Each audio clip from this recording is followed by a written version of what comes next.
Toyota Cruz ឆ្នាំ2012 option 3ឡើងគុជហើយបកទៅថ្មី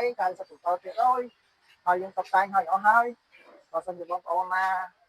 ចង់បាន Toyota Cruz តម្លៃល្អបងប្អូនអាចឆាតមក Telegram ខ្ញុំបានទៅប្រាក់តែមានលេខ099 6 ដង8ទឹកគាត់093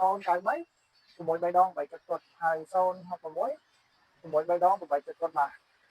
ខាងយើងខ្ញុំអាចរំលោះបានបាទរំលោះក៏បានទិញដាច់ក៏បានបាទចឹងខាងយើងមានច្រើនសេរីបាទមានគ្រូ017 012ហើយមាន Mazda មាន330មាន Highlander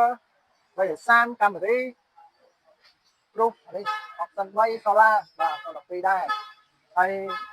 មាន Yaris បាទមានខายមាន